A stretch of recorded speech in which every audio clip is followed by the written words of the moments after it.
ਤੇ ਇਹ ਸਤਿਗੁਰੂ ਦੀ ਛਤਰ ਛਾਇਆ ਵਿੱਚ ਜਿਹੜਾ ਇਹ ਬਰਾਜੀ ਨੇ ਬੈਠੇ ਨੇ, ਆਖਣ ਲੱਗੇ ਕਿ ਜਿਹੜੀ ਆਤਮਾ ਹੈ ਨਾ, ਜਿਹ ਕੋ ਸਕੇ ਨਾ ਅਗਨ ਜਰਾਈ, ਜਿਹਨੂੰ ਆਤਮਾ ਨੂੰ ਅੱਗ ਸਾੜ ਨਹੀਂ ਸਕਦੀ। ਬੰਦੇ ਦਾ ਸਰੀਰ ਜਿਹੜਾ ਸੜਦਾ ਹੈ, ਪਰ ਅੱਗ ਜਿਹੜਾ ਇਹ ਬੰਦੇ ਦੀ ਆਤਮਾ ਨੂੰ ਕਦੀ ਸਾੜ ਨਹੀਂ ਸਕਦੀ। ਨੀਰ ਨ ਤਾਂ ਕੋ ਕਬੈ ਗਿਰਾਈ, ਤੇ ਨਾ ਹੀ ਪਾਣੀ ਨੂੰ ਉਸ ਨੂੰ ਗਾਲ ਜਿਹੜਾ ਇਹ ਸਕਦਾ ਹੈ। ਪਾਣੀ ਜਿਹੜਾ ਇਹ ਬੰਦੇ ਦਾ ਸਰੀਰ ਜਿਹੜਾ ਇਹ ਗਾਲ ਦੇਵੇਗਾ। ਕਿਸੇ ਸਰੀਰ ਦੀ ਇੱਥੋਂ ਤੱਕ ਜਿਹੜੀ ਅਸੀਂ ਕਿਰਿਆ ਦੇਖਦੇ ਹਾਂ, ਬੰਦੇ ਦੀ ਜਿਹੜੀ ਬੋਡੀ ਇਹ ਪਾਣੀ ਵਿੱਚ ਰਵੇ, ਉਹ ਗਲ ਜਾਂਦੀ ਹੈ, ਕਈ ਮਹੀਨੇ ਪਈ ਰਵੇ। ਪਰ ਜਿਹੜੀ ਆਤਮਾ ਇੱਥੋਂ ਤੱਕ ਪਾਣੀ ਵਿੱਚ ਗਲ ਨਹੀਂ ਸਕਦੀ। ਮੇਰੇ ਪਾਤਸ਼ਾਹ ਕਹਿਣ ਲੱਗੇ, ਰਾਏ ਬੁਲਾਰ, ਆਤਮਾ ਸਰੀਰ ਦੇ ਨਾਲੋਂ ਅਲੱਗ ਹੈ, ਨਾ ਇਹਨੂੰ ਅੱਗ ਸਾੜ ਸਕਦੀ ਹੈ, ਨਾ ਇੱਥੋਂ ਤੱਕ ਪਾਣੀ ਇਹਨੂੰ ਗਾਲ ਸਕਦਾ ਹੈ। ਨਹਿ ਸ਼ਸਤਰਨ ਸੋ ਛੇਦਿਓ ਜਾਏ, ਤੇ ਨਾ ਹੀ ਇਹਨੂੰ ਸ਼ਸਤਰ ਦੇ ਨਾਲ ਜਿਹੜਾ ਇਹਦੇ ਵਿੱਚ ਛੇਕ ਕੀਤਾ ਜਾ ਸਕਦਾ ਹੈ। ਬੰਦੇ ਦੀ ਛਾਤੀ ਵਿੱਚ ਇੱਥੋਂ ਤੱਕ ਕੋਈ ਨਾ ਕੋਈ ਹਥਿਆਰ ਜਾਂ ਸ਼ਾਸਤਰ ਮਾਰ ਸਕੀਏ, ਉਹ ਬੰਦੇ ਨੂੰ ਇੱਥੋਂ ਤੱਕ ਜਿਹੜਾ ਹੈ ਅਦਬ ਇੰਨਾ ਪਾ ਦਿੰਦਾ ਹੈ। ਪਰ ਇੱਕ ਵਿਚਾਰ ਹੈ, ਕਹਿਣ ਲੱਗੇ ਕਿ ਇੱਕ ਜਿਹੜੀ ਵਿਚਾਰ ਹੈ, ਹੁਣ ਦੇਖੋ ਉਹ ਕਿਹੜੀ, ਕਿ ਜਿਹੜੀ ਤਿੱਖੀ ਚੀਜ਼ ਕੋਈ ਚਾਹੇ ਸ਼ਾਸਤਰ ਹੈ, ਇਹ ਬੰਦੇ ਦੇ ਅੰਦਰ ਸਰੀਰ ਨੂੰ ਵਿੰਨ ਕੇ ਰੱਖ ਦਿੰਦਾ ਹੈ। ਪਰ ਆਤਮਾ ਜਿਹੜੀ ਸਰੀਰ ਤੋਂ, ਮੇਰੇ ਪਾਤਸ਼ਾਹ ਕਹਿਣ ਲੱਗੇ, ਰਾਏ ਅਲੱਗ ਹੈ, ਕਦੀ ਵੀ ਆਤਮਾ ਨੂੰ ਇੱਥੋਂ ਤੱਕ ਜਿਹੜਾ ਇਹ ਤਿੱਖੀ ਚੀਜ਼ ਜਿਹੜਾ ਇਹ ਨਾ ਛੇਕ ਨਹੀਂ ਸਕਦੇ। ਕੌਣ ਨ ਤਾਂ ਕੋ ਸਕੈ ਉਡਾਏ, ਤੇ ਆਤਮਾ ਦੇਖੋ ਜਿਹੜਾ ਇਹ ਕਦੀ ਵੀ ਨਾ ਹਵਾ ਦੇ ਨਾਲ ਉੱਡ ਸਕਦੀ ਹੈ। ਬੰਦੇ ਦਾ ਸਰੀਰ ਜਿਹੜਾ ਇਹ ਤੂਫਾਨ ਆਵੇ ਤੇ ਬੰਦਾ ਉੱਡ ਜਾਂਦਾ ਹੈ। ਤੂਫਾਨ ਆਵੇ, ਬੰਦੇ ਦਾ ਸਰੀਰ ਆਪਣਾ ਆਪ ਉਹਦੇ ਕੋਲੋਂ ਸਾਂਭਿਆ ਨਹੀਂ ਜਾਂਦਾ, ਬੰਦਾ ਜਿਹੜਾ ਇਹ ਆਸੇ ਪਾਸੇ ਡਿੱਗਣ ਵਰਗਾ ਹੋ ਜਾਂਦਾ।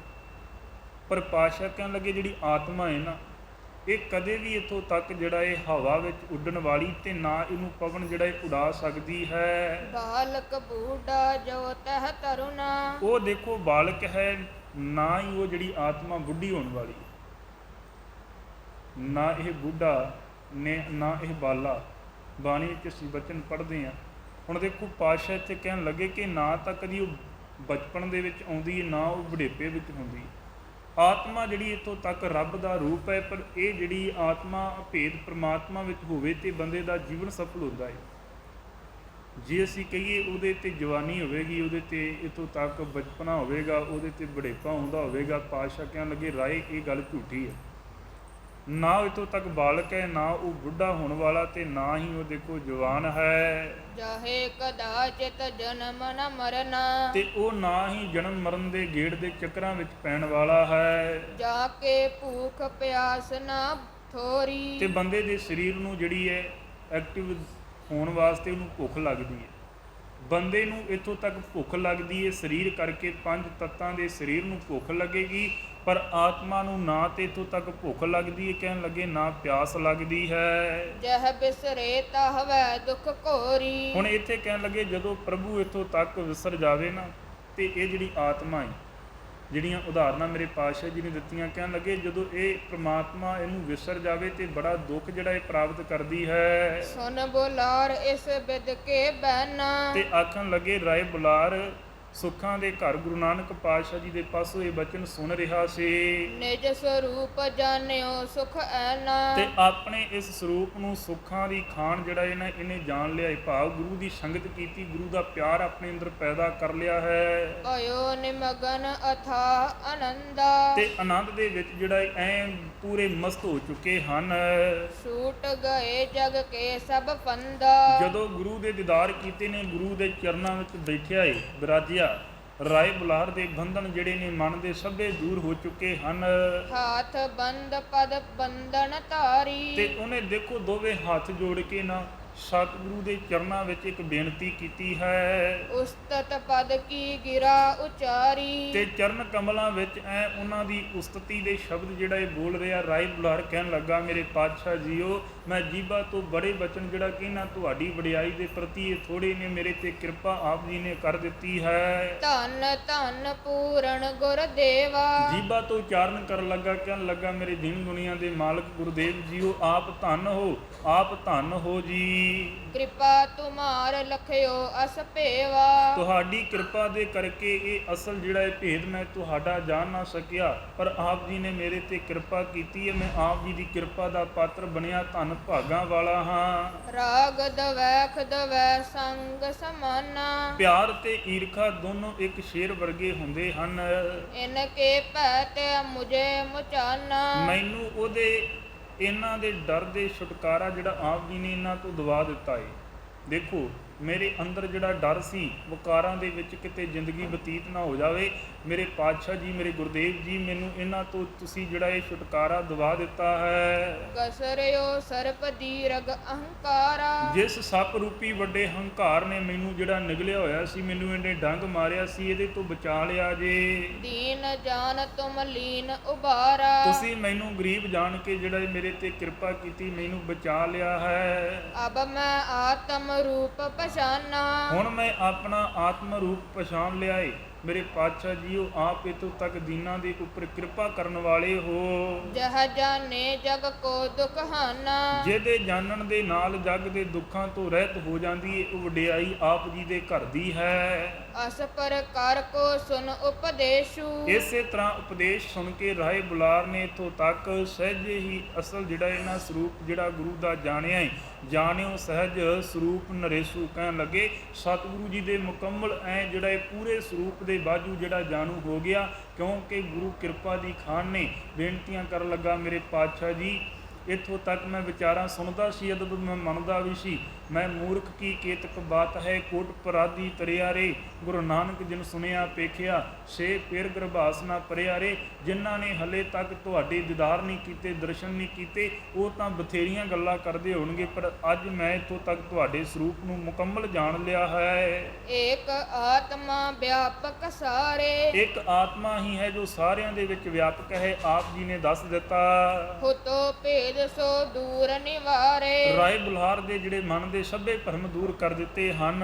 ਕਹਿ ਬੁਲਾਰ ਕੋ ਭਲੈ ਨਿਹਾਲਾ। ਸਤਿਗੁਰੂ ਦਾ ਅਨੰਨ ਜਿਹੜਾ ਸੇਵਕ ਬਣਿਆ ਰਾਏ ਬੁਲਾਰ, ਸਤਿਗੁਰੂ ਦੇ ਬਚਨ ਸੁਣ ਕੇ ਆਪਣੇ ਅੰਦਰ ਖੁਸ਼ੀ ਪੈਦਾ ਕਰ ਰਿਹਾ ਹੈ। ਪੁਨ ਆਏ ਨਿਜ ਸਦਨ ਕਿਰਪਾਲਾ। ਤੇ ਜਦੋਂ ਇਹਨੇ ਦੇਖਿਆ ਕਿ ਹੁਣ ਮੇਰੇ ਤੇ ਪਾਤਸ਼ਾਹ ਜੀ ਨੇ ਕਿਰਪਾ ਕੀਤੀ, ਕਿਰਪਾ ਨਿਧਾਨ ਮੇਰੇ ਪਾਤਸ਼ਾਹ ਗੁਰੂ ਨਾਨਕ ਮਹਾਰਾਜ ਜੀ ਇਹਦੇ ਤੇ ਆਪਣੀਆਂ ਰਹਿਮਤਾਂ ਜਿਹੜੀਆਂ ਇਹ ਵਰਸਾ ਕਰਕੇ ਆਪਣੇ ਘਰ ਬੇਬੇ ਕੋਲ ਪਰਤ ਕੇ ਆ ਗਏ ਹਨ। ਮਨੋ ਗਿਆਨ ਕੋ ਤਰਨ ਬਿਰਾਜਾ। ਮਾਨੋ ਗਿਆਨ ਦੇ ਸੂਰਜ ਆਜ ਕੇ ਜਿਵੇਂ ਬਰਾਜੇ ਹੋਣ ਨਾ, ਇਸੇ ਤਰ੍ਹਾਂ ਆਪਣੇ ਘਰ ਵਿੱਚ ਆ ਬੈਠੇ ਨੇ। ਜਹ ਕੇ ਦਰਸ਼ਨ ਕਲਮਲ ਭਾਜੈ। ਜਿਨ੍ਹਾਂ ਦੇ ਦਰਸ਼ਨ ਕੀਤਿਆਂ ਕਲਯੁਗ ਦੇ ਵੱਡੇ ਵੱਡੇ ਪਾਪ ਕੱਟੇ ਜਾਂਦੇ ਨੇ। ਕੌਣ ਨੇ? ਸਤਿਗੁਰੂ ਗੁਰੂ ਨਾਨਕ ਮਹਾਰਾਜ ਜੀ। ਗਤਕ ਦਿਵਸ ਇਸ ਭਾਂਤ ਬਤਾਏ। ਜਗ ਦੇ ਵਿੱਚ ਸਹੀ ਰਸਤਾ ਵਿਖਾਉਣ ਵਾਲੇ ਸਤਿਗੁਰੂ ਗੁਰੂ ਨਾਨਕ ਮਹਾਰਾਜ ਜੀਓ। ਸੁਭ ਮਗ ਦੇਨ ਜਗਤ ਜੋ ਆਏ। ਹੁਣ ਦੇਖੋ ਇਸੇ ਤਰ੍ਹਾਂ ਜਿਹੜਾ ਇਹਨਾਂ ਨੇ ਇੱਥੇ ਤਲਵੰਡੀ ਵਿੱਚ ਰਹਿ ਕੇ ਆਪਣੇ ਕਈ ਦਿਨ ਬਤੀਤ ਕੀਤੇ ਹਨ। ਕਮਲ ਬਦਨ ਇੱਕ ਦਿਨ ਨਿਜ ਸਦਨਾ। ਕਮਲ ਰੂਪ ਮੁਖ ਦੇਖੋ ਜੀ, ਸਤਿਗੁਰੂ ਜੀ ਦਾ ਜਦੋਂ ਚਿਹਰਾ ਜਿਨ੍ਹਾਂ ਦੇ ਨੇਤਰਾਂ ਵਿੱਚ ਪੈਂਦਾ ਸੀ, ਜਿਨ੍ਹਾਂ ਦੇ ਇੱਥੋਂ ਤੱਕ ਦੀਦਾਰ ਹੁੰਦੇ ਨੇ ਪਾਤਸ਼ਾਹ ਜੀਓ, ਤੇ ਆਪ ਜੀ ਦੇ ਕਿਰਪਾ ਦੇ ਪਾਤਰ ਗੁਰੂ ਕੇ ਲਾਲ ਬਣਦੇ ਸਨ। ਕੋਡ ਸੈਨ ਕੀਆ ਦੋਖ ਨਿਕਦਨਾ। ਤੇ ਆਪਣੇ ਘਰ ਵਿੱਚ ਮੇਰੇ ਪਾਤਸ਼ਾਹ ਜੀ ਜਦੋਂ ਆਏ ਨੇ, ਇੱਥੇ ਜਾ ਕੇ ਬੇਬੇ ਦੇ ਨਾਲ ਗੱਲਬਾਤ ਕੀਤੀ ਤੇ ਸਮਾਂ ਹੋਇਆ ਆਰਾਮ ਕਰਨ ਦਾ, ਇਹਨਾਂ ਨੇ ਰੈਸਟ ਕਰਨੀ ਸ਼ੁਰੂ ਕਰ ਦਿੱਤੀ। ਘਰ ਦੇ ਵਿੱਚ ਆਪਣੇ ਉੱਤੇ ਜਿਹੜੀ ਇਹ ਚਾਦਰ ਤਾਣ ਕੇ ਜਿਹੜਾ ਲੇਟੇ ਹੋਏ ਨੇ। ਤਹਸ਼ਨ ਅਸਨ ਹੋਤ ਪਾਤਿਆਰਾ। ਤੇ ਬੇਬੇ ਇੱਥੋਂ ਤੱਕ ਜਿਹੜਾ ਇਹ ਮਾਤਾ ਤ੍ਰਿਪਤਾ ਜੀ ਤਿਆਰ ਕਰਕੇ ਭੋਜਨ ਪਕਵਾਨ ਆਪਣੇ ਪੁੱਤਰ ਦੇ ਪ੍ਰਤੀ ਪਿਆਰ ਵਿੱਚ ਭੇਜੇ ਨੇ। ਉਹਨਾਂ ਨੂੰ ਇਹ ਸੀ ਕਿ ਪਤਾ ਨਹੀਂ ਜਿਹੜਾ ਇਹ ਫਿਰ ਕਦੋਂ ਵਾਪਸ ਜਿਹੜਾ ਇਹ ਮੇਰੇ ਪੁੱਤਰ ਨੇ ਮੇਰੇ ਕੋਲ ਆਉਣਾ। ਇਹ ਤਾਂ ਦੇਸ਼ ਵਿਦੇਸ਼ਾਂ ਦੀਆਂ ਯਾਤਰਾਵਾਂ ਕਰਦਾ ਏ। ਕਹਿਣ ਲੱਗੀ ਮਾਤਾ ਘਰ ਵਿੱਚ ਰਸੋਈ ਦੇ ਵਿੱਚ ਪਕਵਾਨ ਤਿਆਰ ਕਰ ਰਹੀ ਹੈ ਤੇ ਪੁੱਤਰ ਜਿਹੜਾ ਇਹ ਮੰਜੇ ਪਲੰਘ ਦੇ ਉੱਪਰ ਚਾਦਰ ਲੈ ਕੇ ਲੇਟੇ ਹੋਏ ਨੇ। ਸਵਾਦ ਸਰਸ ਨਾਨਾ ਪ੍ਰਕਾਰਾ। ਤੇ ਬਹੁਤ ਸਵਾਦੀ ਜਿਹੜੇ ਖਾਣੇ ਪੁੱਤਰ ਦੇ ਪਿਆਰ ਵਿੱਚ ਭਿੱਜ ਕੇ ਤਿਆਰ ਕਰ ਰਹੇ ਹਨ। ਪਾਕਸ਼ਾਲ ਮਹਿ ਤ੍ਰਿਪਤਾ ਮਾਤਾ। ਮਾਤਾ ਤ੍ਰਿਪਤਾ ਜੋ ਰਸੋਈ ਵਿੱਚ ਸਨ, ਵਿੰਜਨ ਕਰਵਾਏ ਤਹ ਤਾਤਾ। ਉਹਨੇ ਆਪਣੇ ਪੁੱਤਰ ਦੇ ਪ੍ਰਤੀ ਦੇਖੋ ਕਈ ਪ੍ਰਕਾਰ ਦੇ ਜਿਹੜੇ ਭੋਜਨ ਤਿਆਰ ਕਰ ਲਏ। ਇੱਕ ਦਾਸੀ ਸੋ ਨਿਕਟ ਬੁਲਾਈ। ਤੇ ਉਹਨੇ ਆਪਣੇ ਕੋਲ ਇੱਕ ਦਾਸੀ ਨੂੰ ਬੁਲਾਇਆ, ਉਹਦਾ ਨਾਮ ਆਉਂਦਾ ਹੈ ਤੁਲਸਾ ਦਾਸੀ ਕਰਕੇ। ਕਹਿਣ ਲੱਗੇ ਕਿ ਇਸ ਦਾਈ ਨੂੰ ਆਪਣੇ ਕੋਲ ਬੁਲਾ ਕੇ ਮਾਤਾ ਤ੍ਰਿਪਤਾ ਨੇ ਬੇਨਤੀ ਕੀਤੀ ਹੈ। ਕਹਿ ਕੈ ਸੁਤ ਕੋ ਆਨ ਜਗਾਈ ਕਹਿਣ ਲੱਗੇ ਕਿ ਪੁੱਤਰ ਨੂੰ ਜਗਾ ਕੇ ਲੈ ਕੇ ਆਓ, ਉਹਨਾਂ ਲਈ ਇੱਥੋਂ ਤੱਕ ਭੋਜਨ ਤਿਆਰ ਕਰ ਦਿੱਤਾ ਹੈ। ਸੀਤਲ ਹੋਏ ਨਾ ਜਾਏ ਆਹਾਰਾ ਕਿਤੇ ਕਹਿਣ ਲੱਗੇ ਸ਼ੀਤਲ ਦਾ ਅਰਥ ਹੈ ਠੰਡਾ, ਕਹਿਣ ਲੱਗੇ ਬੇਬੇ ਮਾਤਾ ਤ੍ਰਿਪਤਾ ਜੀ ਕਿ ਕਿਤੇ ਭੋਜਨ ਜਿਹੜਾ ਇਹ ਮੇਰੇ ਪੁੱਤਰ ਦਾ ਬਣਾਇਆ ਹੋਇਆ ਠੰਡਾ ਨਾ ਹੋ ਜਾਵੇ।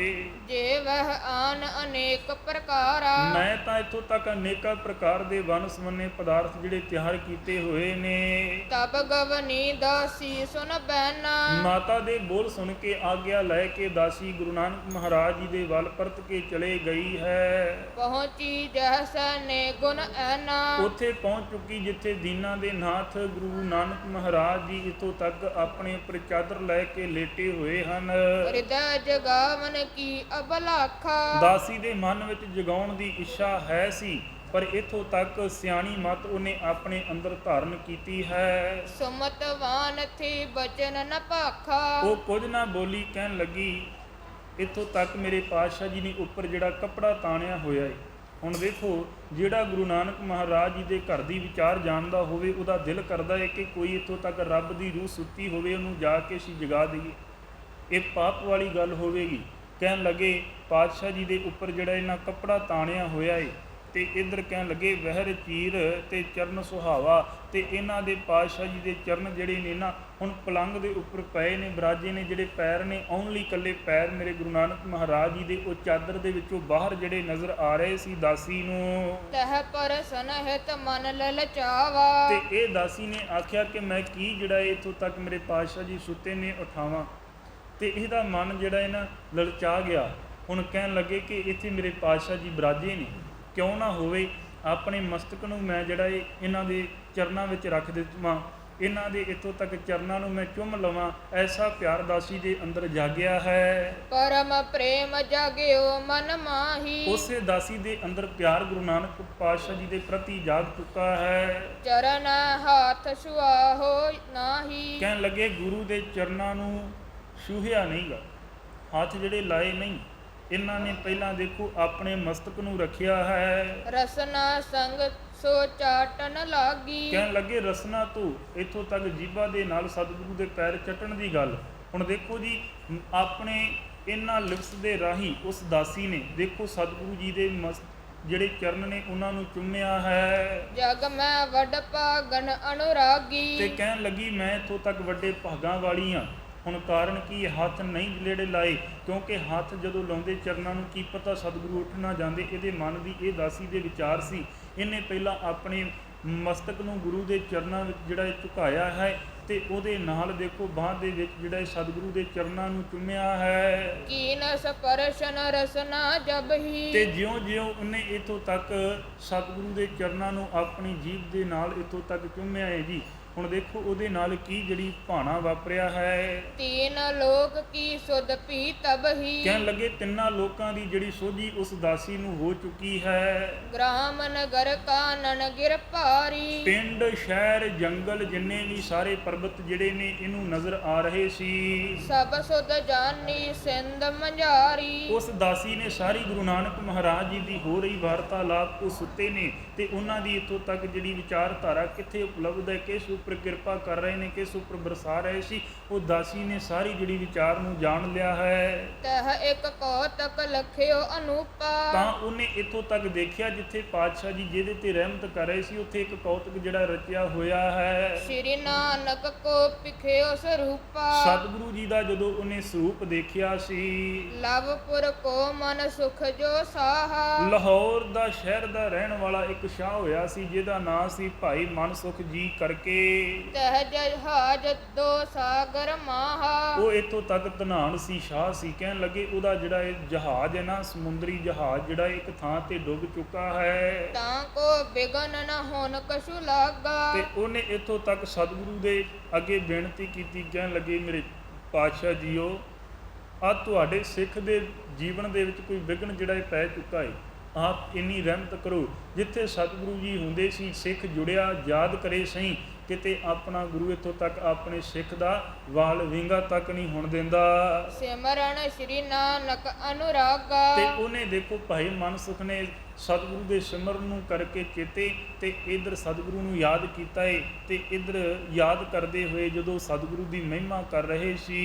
ਹੇ ਪ੍ਰਭੂ ਦੀਨ ਬੰਦ ਗੁਰ ਪੂਰਨ। ਨੇਤਰ ਬੰਦ ਕਰਕੇ ਕਹਿਣ ਲੱਗਾ ਸਿੱਖ ਮੇਰੇ ਸਤਿਗੁਰੂ ਗੁਰੂ ਨਾਨਕ ਮਹਾਰਾਜ ਜੀ, ਹੇ ਪ੍ਰਭੂ, ਹੇ ਦੀਨ ਬੰਦਨ, ਇਹ ਪੂਰਨ ਗੁਰੂ ਜੀਓ ਮੇਰੇ ਤੇ ਕਿਰਪਾ ਕਰ ਦੇਵੋ। ਕਰੋ ਸੁਹਾਏ ਆਨ ਮਮ ਤੂਰਨ। ਕਹਿਣ ਲੱਗੇ ਜਲਦੀ ਪਹੁੰਚ ਕੇ ਮੇਰੇ ਤੇ ਆਪਣੀ ਕਿਰਪਾ ਬਰਸਾ ਦੇਵੋ ਪਾਤਸ਼ਾਹ ਜੀਓ। ਜਹ ਸਨ ਬੰਦੀ ਕੋ ਨਾ ਸਾਥਾ। ਜਿੱਥੇ ਕੋਈ ਸੰਬੰਧੀ ਨਹੀਂ ਹੁੰਦਾ, ਜਿੱਥੇ ਕੋਈ ਚੰਗਾ ਸਾਥੀ ਨਹੀਂ ਹੁੰਦਾ, ਉੱਥੇ ਕੇਵਲ ਤਾਂ ਕੇਵਲ ਜਗਤ ਦੇ ਮਾਲਕ ਉਹਨਾਂ ਦੇ ਹੁੰਦੇ ਨੇ। ਤਹ ਤੁਮ ਸਾਥ ਹੋਥ ਜਗਨਾਥਾ। ਤੇ ਆਪ ਹੀ ਮੇਰੇ ਤੇ ਸਹਾਇਤਾ ਕਰਨ ਵਾਲੇ ਹੋ। ਭਾਈ ਸਾਹਿਬ ਦੇ ਅੰਦਰ ਇਹ ਮਨ ਦੇ ਵਿੱਚ ਵਿਚਾਰਾਂ ਆ ਰਹੀਆਂ ਨੇ। ਤੀਰ ਸੰਗਲਾ ਦੀਪ ਪਚਾਵਨ। ਤੇ ਇੱਧਰ ਇਹਨਾਂ ਦੀ ਇੱਛਾ ਜਿਹੜੀ ਸੀ ਮਨ ਦੀ ਪੂਰੀ ਮੁਕੰਮਲ ਹੋ ਚੁੱਕੀ ਹੈ। ਕਰੋ ਜਹਾਜ ਭਗਤ ਮਨ ਭਾਵਨ। ਕਹਿਣ ਲੱਗੇ ਸੰਗਲਾ ਦੀਪ ਦੇ ਕੰਢੇ ਤੇ ਮੇਰੇ ਜਹਾਜ਼ ਨੂੰ ਜਿਹੜਾ ਇਹ ਮੇਰੇ ਪਾਤਸ਼ਾਹ ਜੀ ਪਹੁੰਚਾ ਦੇਵੋ। ਨਿਜ ਅਰਾਧਨਾ ਲਖ ਕਰ ਸੁਆਮੀ। ਤਾਂ ਸੁਆਮੀ ਗੁਰੂ ਜੀ ਆਪਣੀ ਆਰਾਧਨਾ ਹੁੰਦੀ ਜਾਣ ਕੇ ਅੰਤਰਜਾਮੀ ਮੇਰੇ ਪਾਤਸ਼ਾਹ ਜੀ ਸਮੁੰਦਰ ਵਿੱਚ ਪਹੁੰਚ ਕੇ ਉਸ ਜਹਾਜ਼ ਨੂੰ ਉਹਦੇ ਨੂੰ ਕਿਨਾਰੇ 'ਤੇ ਲਗਾ ਦਿੱਤਾ। ਆਪਣੀ ਜਿਹੜੀ ਇਹ ਰਹਿਮਤ ਬਰਸਾਈ ਹੈ ਮੇਰੇ ਪਾਤਸ਼ਾਹ ਜੀ। ਕਹਿਣ ਲੱਗੇ ਤੇ ਜਹਾਜ਼ ਕੋ ਤਟ ਪਹੁੰਚਾਵਾ ਮਨ ਸੁਖ ਦੇਖ ਹਿਰਦੈ ਸੁਖ ਪਾਵਾ। ਜਦੋਂ ਉਹਨੇ ਵੇਖਿਆ ਇਹ ਮਨ ਸੁਖ ਸ਼ਾਹ ਨੇ ਕਿ ਜਹਾਜ਼ ਜਿਹੜਾ ਉੱਥੇ ਪਹੁੰਚ ਚੁੱਕਾ ਜਿੱਥੇ ਮੈਂ ਭੇਜਣਾ ਸੀ, ਉਹਦੇ ਅੰਦਰ ਜਿਹੜਾ ਹੈ ਨਾ ਖੁਸ਼ੀ ਪੈਦਾ ਹੋਈ ਹੈ, ਅੰਦਰ ਜਿਹੜਾ ਪਿਆਰ ਪੈਦਾ ਹੋਇਆ ਹੈ। ਦਾਸੀ ਸਭ ਬਿਲੋਕ ਬਿਰਤਾਂਤਾ। ਕਹਿਣ ਲੱਗੇ ਇਹ ਜਦੋਂ ਦਾਸੀ ਨੇ ਆਪਣੇ ਇੱਥੋਂ ਤੱਕ ਜਿਹੜਾ ਇਹ ਨਾ ਅੰਦਰ ਵਿਚਾਰ ਜਾਣਦੇ ਹੋਏ ਇਸ ਕੌਤਕ ਨੂੰ ਦੇਖਿਆ, ਜਦੋਂ ਸਤਿਗੁਰੂ ਦੀ ਚਰਨਾਂ ਨੂੰ ਇੱਥੋਂ ਤੱਕ ਚੁੰਮ ਰਹੇ ਸੀ, ਇਹਨਾਂ ਦੇ ਅੰਦਰ ਸਾਰੀ ਜਿਹੜੀ ਵਿਚਾਰ ਆ ਗਈ ਜਿੱਥੇ ਸਤਿਗੁਰੂ ਜੀ ਸਾਰਿਆਂ ਤੇ ਕਿਰਪਾ ਜਿਹੜੀ ਬਰਸਾ ਰਹੇ। ਕਹਿ ਲੱਗੇ ਸਾਰਾ ਬਰਤਾਂਤ ਵੇਖ ਕੇ ਇਹਨੇ ਉਸੇ ਵੇਲੇ ਜਿਹੜਾ ਇਹ ਨਾ ਇੱਥੋਂ ਸਤਿਗੁਰੂ ਜੀ ਦੇ ਲਾਗੋਂ ਜਿਹੜਾ ਇਹ ਚੱਲ ਕਰਕੇ ਮਾਤਾ ਤ੍ਰਿਪਤਾ ਦੇ ਕੋਲ ਪਹੁੰਚ ਚੁੱਕੀ ਹੈ। ਗਈ ਤਬੈ ਜਹ ਥੀ ਗੁਰ ਮਾਤਾ। ਜਿੱਥੇ ਰਸੋਈ ਵਿੱਚ ਭਗਵਾਨ ਮਾਤਾ ਜੀ ਤਿਆਰ ਕਰ ਰਹੇ ਨੇ, ਮਾਤਾ ਤ੍ਰਿਪਤਾ ਦੇ ਕੋਲ ਦੌੜ ਕੇ ਚਲੇ ਗਈ। ਕਹਿਓ ਜੈ ਮੈਂ ਕੀਏ ਨਾ ਜਗਾਵਨ। ਤੇ ਉਹਨੇ ਜਾ ਕੇ ਦੱਸਿਆ ਮੈਂ ਗੁਰੂ ਜੀ ਨੂੰ ਇੱਥੋਂ ਤੱਕ ਜਗਾਇਆ ਨਹੀਂ ਹੈ। ਸੋ ਤੋ ਕਰੈ ਜਹਾਜ ਲੰਘਾਵਨ। ਉਹ ਤਾਂ ਇੱਥੋਂ ਤੱਕ ਜਿਹੜਾ ਇਹ ਆਪਣੇ ਸਿੱਖ ਦਾ ਜਹਾਜ਼ ਜਿਹੜਾ ਇਹ ਕਿਨਾਰੇ ਉੱਤੇ ਲਗਾਉਣ ਲਈ ਗਏ ਹੋਏ ਨੇ। ਜਬ ਨਿਜ ਸਿੱਖ ਕੋ ਕਰ ਹੈ ਕਾਜ। ਜਦੋਂ ਹੀ ਉਹਨਾਂ ਨੇ ਆਪਣੇ ਸਿੱਖ ਦਾ ਕੰਮ ਕਰ ਦਿੱਤਾ ਤੇ ਜਹਾਜ਼ ਸਮੁੰਦਰ ਤੋਂ ਪਾਰ ਲੰਘਾ ਦੇਣਗੇ, ਮੈਂ ਉਦੋਂ ਜਿਹੜੇ ਉਹਨਾਂ ਨੂੰ ਜਗਾ ਦੇਵਾਂਗੀ। ਤਬ ਮੈਂ ਆਨੋ ਤੇ ਜਗਾਈ, ਮੈਂ ਉਦੋਂ ਜਾ ਕੇ ਉਹਨਾਂ ਨੂੰ ਜਗਾ ਦੇਵਾਂਗੀ। ਕਹੋ ਸਾਚ ਬਚ ਕੂਰ ਨ ਰਾਈ। ਤੇ ਮੈਂ ਸੱਚ ਬਚਨ ਕਹਿੰਦੀ ਆ। ਮਾਤਾ ਤ੍ਰਿਪਤਾ ਜੀ ਨੂੰ ਕਹਿਣ ਲੱਗੇ ਮੈਂ ਸੱਚ ਬੋਲ ਰਹੀ ਹਾਂ, ਇੱਥੋਂ ਤੱਕ ਮੈਂ ਝੂਠ ਨਹੀਂ ਮਾਰ ਰਹੀ, ਪਰ ਇੱਥੋਂ ਤੱਕ ਤੁਸੀਂ ਮੇਰਾ ਝੂਠ ਸਮਝਣਾ ਹੈ। ਸੁਨ ਤ੍ਰਿਪਤਾ ਰਿਸ਼ ਕਛੂ ਕਹਿ ਬੈਨਾ। ਇਹ ਬਚਨ ਸੁਣ ਕੇ ਮਾਤਾ ਤ੍ਰਿਪਤਾ ਜੀ ਗੁੱਸੇ ਨਾਲ ਕੁਝ ਵੀ ਨਹੀਂ ਜੀਭਾ ਤੋਂ ਬੋਲਦੇ। ਗਈ ਆਪ ਜਹ ਕੀਆ ਸੁਤ ਸੈਨਾ। ਆਪ ਉੱਥੇ ਚਲੇ ਗਏ ਜਿੱਥੇ ਪਲੰਗ ਤੇ ਮੇਰੇ ਪਾਤਸ਼ਾਹ ਗੁਰੂ ਨਾਨਕ ਮਹਾਰਾਜ ਜੀ ਬਿਰਾਜੇ ਹੋਏ ਸੀ। ਤਿਨੈ ਜਗਾਏ ਅਚਾਏ ਆਹਾਰਾ। ਕਹਿਣ ਲੱਗੇ ਪੁੱਤਰ ਨੂੰ ਜਗਾ ਕੇ ਭੋਜਨ ਪੁੱਤਰ ਤੇਰੇ ਵਾਸਤੇ ਜਿਹੜਾ ਤਿਆਰ ਕੀਤਾ ਹੋਇਆ ਏ। ਪਾਛੇ ਤੇ ਮੁਖ ਬਚਨ ਉਚਾਰਾ। ਤੇ ਮਾਤਾ ਨੇ ਆਪਣੇ ਪੁੱਤਰ ਨੂੰ ਇੱਕ ਨਾਲ ਜਿਹੜਾ ਇਹ ਬਚਨ ਹੋਰ ਜੀਭਾ ਤੋਂ ਉਚਾਰਨ ਕਰਕੇ ਦੱਸਿਆ। ਕਹਿਣ ਲੱਗੇ ਮੇਰੇ ਪੁੱਤਰ ਜੀਓ, ਸੁਨੋ ਪੁੱਤਰ ਲਖ ਦਸ਼ਾ ਤੁਮਾਰੀ। ਕਹਿਣ ਲੱਗੇ ਪੁੱਤਰ ਇੱਕ ਬੇਨਤੀ ਸੁਣ, ਤੇਰੀ ਦਸ਼ਾ ਜਾਣ ਕੇ ਦਾਸੀ ਨੇ ਵੀ ਮੇਰੇ ਕੋਲ ਤੇਰਾ ਜਿਹੜਾ ਮਜ਼ਾਕ ਉਡਾ ਦਿੱਤਾ ਹੈ। ਕਹਿ ਕੇ ਕਰੈ ਜਹਾਜ ਲੰਘਾਵਨ। ਉਹ ਕਹਿੰਦੀ ਸੀ ਆਪਣੀ ਜੀਭਾ ਤੋਂ ਉਚਾਰਨ ਕਰਕੇ ਕਿ ਇੱਥੋਂ ਤੱਕ ਤੁਹਾਡੇ ਪੁੱਤਰ ਨੇ ਜਿਹੜਾ ਇਹ ਸਿੱਖ ਦਾ ਜਿਹੜਾ ਇਹ ਜਹਾਜ਼ ਉਹਨੂੰ ਕਿਨਾਰੇ ਤੇ ਲਗਾ ਦਿੱਤਾ, ਡੁੱਬਿਆ ਹੋਇਆ ਸੀ, ਪਰ ਜਹਾਜ਼ ਪਾਰ ਲਗਾਉਣ ਦਾ ਕੰਮ ਜਿਹੜਾ ਇਹ ਕਰ ਰਹੇ, ਇਹ ਬੇਨਤੀ ਆ ਕੇ ਉਹਨੇ ਮੇਰੇ ਕੋਲ ਕੀਤੀ ਹੈ। ਨਹਿਆਂ ਤੇ ਮੈਂ ਕਰੋ ਜਗਾਵਨ। ਤੇ ਇਸੇ ਕਰਕੇ ਉਹਨੇ ਮੈਨੂੰ ਜਾ ਕੇ ਬੇਨਤੀ ਕੀਤੀ ਕਿ ਮੈਂ ਇੱਥੋਂ ਤੱਕ ਤੁਹਾਡੇ ਪੁੱਤਰ ਨਾਨਕ ਨੂੰ ਜਗਾਇਆ ਨਹੀਂ ਹੈ। ਮਾਤ ਬਚਨ ਸੁਰ ਕਰ ਜਗ ਸੁਆਮੀ। ਮਾਤਾ ਜੀ ਦੀ ਗੱਲ ਸੁਣ ਕੇ ਅੰਤਰਜਾਮੀ ਜਗਤ ਦੇ ਮਾਲਕ ਸਤਿਗੁਰੂ ਜੀ ਜੀਭਾ ਤੋਂ ਬਚਨ ਕਰਨ ਲੱਗੇ, ਬੋਲੇ ਮੁਖ ਤੇ ਅੰਤਰਜਾਮੀ। ਸਤਿਗੁਰੂ ਜੀ ਆਖਣ ਲੱਗੇ ਆਪਣੀ ਮਾਤਾ ਜੀ ਨੂੰ ਬੇਨਤੀ ਕਰ ਰਹੇ ਨੇ। ਕਮਲੀ ਝਲਮੀ ਕੇ ਬਚ ਐਸਾ। ਕਹਿਣ ਲੱਗੇ ਬੇਬੇ ਮਾਤਾ ਜੀ ਇੱਥੋਂ ਤੱਕ ਤੁਸੀਂ ਉਹਨਾਂ ਦੀ ਗੱਲ ਦਾ ਵਿਸ਼ਵਾਸ ਨਾ ਕਰੋ। ਕਮਲੀ ਜਿਹੜੀ ਹੈ ਸ਼ਮਲੀ ਦੇ ਬੋਲ ਇੱਥੋਂ ਤੱਕ ਐਵੇਂ ਵਿਅਰਥ ਹੋਏ ਹਨ। ਇਸ ਕੇ ਕਹਿ ਨਾ ਮਾਨੋ ਕੈਸੇ। ਇਹਦੇ ਤੇ ਮਾਸਾ ਯਕੀਨ ਨਾ ਕਰੋ ਤੇ ਕਮਲੀ ਹੋਈ ਫਿਰਦੀ ਏ, ਕਮਲੀ ਆਪਣੀਆਂ ਜਿਹੜਾ ਮਾਰਦੀ ਫਿਰਦੀ। ਸਤਿਗੁਰੂ ਜੀ ਨੇ ਉੱਥੇ ਜਿਹੜਾ ਇਹ ਕਮਲੀ ਰਮਲੀ ਕਿਹਾ, ਜਿਹੜਾ ਇਹ ਸ਼ਬਦ ਵਰਤਿਆ, ਪਰ ਇੱਥੋਂ ਤੱਕ ਕਮਲੀ ਜੇਕਰ ਕਿਹਾ ਹੈ ਨਾ, ਇੱਥੇ ਅੱਗੇ ਜਿਹੜੀ ਵਿਸਥਾਰ ਸਹਿਤ ਜਿਹੜੀ ਮੈਂ ਆਪ ਜੀ ਦੇ ਨਾਲ ਜਿਹੜੀ ਇਹ ਬੇਨਤੀ ਕਰਨੀ ਹੈ। ਅਸ ਕਹਿ ਕਰ ਗਮਨੈ ਉਦਿਆਨਾ। ਕਹਿਣ ਲੱਗੇ ਇਹ ਕਹਿ ਕੇ ਦੇਖੋ ਮੇਰੇ ਪਾਤਸ਼ਾਹ ਜੀ ਜੰਗਲ ਵੱਲ ਨੂੰ ਜਿਹੜਾ ਰਵਾਨਾ ਹੋ ਚੁੱਕੇ ਨੇ। ਵੈਸੇ ਜਾਏ ਇਕਾਂਤ ਸਥਾਨਾ। ਇਕਾਂਤ ਵਿੱਚ ਬੈਠੇ ਹੋਏ ਮੇਰੇ ਪਾਤਸ਼ਾਹ ਜੀ ਇੱਕ ਥਾਂ ਤੇ ਐ ਸੁਭਾਏਮਾਨ ਨੇ। ਸੋ ਦਾਸੀ ਬਚ ਕਹਿਨੇ ਕਰ ਕੈ। ਤੇ ਦਾਸੀ ਨੂੰ ਇਹੋ ਜਿਹਾ ਬਚਨ ਜਿਹੜਾ ਇਹ ਕਹਿ ਕਰਕੇ ਜਦੋਂ ਵਰਜਿਆ ਮੇਰੇ ਪਾਤਸ਼ਾਹ ਜੀ ਨੇ, ਦੇਖੋ ਉਹ ਸੱਚਮੁੱਚ ਹੀ ਕਹਿਣ ਲੱਗੇ ਕਵੀ ਜੀ, ਭੀ ਕਮਲੀ ਸੁਧ ਗਈ ਬਸਰਕੈ, ਤੇ ਉਹਦੀ ਸੁਧ ਬੁੱਧ ਜਿਹੜੀ ਹੈ ਖੋਈ ਗਈ ਹੈ, ਉਹਨੂੰ ਕਿਸੇ ਪ੍ਰਕਾਰ ਦੀ ਸੋਝੀ ਨਹੀਂ ਹੈ। ਵਾਕਈ ਦੇਖੋ ਜੀ ਉਹ ਝੱਲੀ ਹੋ ਚੁੱਕੀ ਸੀ। ਜੀਵਤ ਰਹੀ ਜਗਤ ਮਹਿ ਜਾਵਦ। ਜਿੰਨਾ ਚਿਰ ਉਹ ਜੱਗ ਦੇ ਵਿੱਚ ਜਿਉਂਦੀ ਰਹੀ ਹੈ, ਪੰਜ ਭੂਤਕ ਸਰੀਰ ਦੇ ਵਿੱਚ ਰਹੀ ਹੈ, ਨਹਿ ਆਏ ਸੁਧ ਤੈ ਪੋਤਾਵਦ। ਤੇ ਕਿਸੇ ਪ੍ਰਕਾਰ ਦੀ ਉਹਨੂੰ ਇੱਥੋਂ ਤੱਕ ਸੁਧ ਨਹੀਂ ਗੀ, ਸੋਝੀ ਨਹੀਂ ਗੀ, ਕਿਉਂਕਿ ਉਹਦੇ ਮਨ ਦੀ ਜਿਹੜੀ ਵੱਖਰੀ ਹੀ ਵਿਚਾਰ ਹੋ ਗਈ, ਸੋਝੀ ਕਿਸੇ ਪ੍ਰਕਾਰ ਦੀ ਨਹੀਂ, ਝੱਲੀ ਹੋ ਚੁੱਕੀ ਸੀ। ਜਬ ਹੀ ਤਿਆਗਿਓ ਭੂਤਕ ਦੇਹਾ। ਜਦੋਂ ਪੰਜ ਭੂਤਕ ਸਰੀਰ ਨੂੰ ਉਹਨੇ ਤਿਆਗ ਦਿੱਤਾ ਏ, ਜਦੋਂ ਉਹਦਾ ਅੰਤ ਹੋ ਚੁੱਕਾ ਸੀ ਉਸ ਦਾਸੀ ਦਾ, ਭਈ ਮੁਕਤ ਗਵਨੀ ਹਰ ਗਹਿਰਾ। ਤੇ ਕਹਿਣ ਲੱਗੇ ਉਦੋਂ ਦੇਖੋ ਜੀ ਉਹਦੀ ਮੁਕਤੀ ਹੋਈ ਸੀ। ਜਦੋਂ ਉਹਨੇ ਸਰੀਰ ਤਿਆਗਿਆ ਉਦੋਂ ਉਹਦੀ ਮੁਕਤੀ ਹੋਈ ਸੀ। ਉਹ ਪ੍ਰਭੂ ਦੇ ਘਰ ਦੇ ਵਿੱਚ ਜਾ ਪਹੁੰਚੀ, ਉਹਨੂੰ ਪ੍ਰਮਾਤਮਾ ਦੇ ਚਰਨਾਂ ਦਾ ਪਿਆਰ ਜਿਹੜਾ ਇਹ ਪ੍ਰਾਪਤ ਹੋ ਚੁੱਕਾ ਹੈ। ਐਸੀ ਹੈ ਸਤਿਗੁਰੂ ਗੁਰੂ ਨਾਨਕ ਮਹਾਰਾਜ ਜੀ ਨੇ ਵਿਚਾਰ ਬਣਾਈ, ਰਾਏ ਬੁਲਾਰ ਨੂੰ ਜਿਹੜਾ ਉਪਦੇਸ਼ ਦਿੱਤਾ, ਇਸ ਦਾਸੀ ਦਾ ਪਾਰ ਉਤਾਰਾ ਕੀਤਾ। ਬੇਬੇ ਮਾਤਾ ਜੀ ਦੇ ਨਾਲ ਜਿਹੜੀਆਂ ਵਿਚਾਰਾਂ ਸਾਂਝੀਆਂ ਕਰ ਰਹੇ ਸੀ। 43 ਅਧਿਆਏ ਮੁਕੰਮਲ ਜਿਹੜੇ ਹੋ ਚੁੱਕੇ।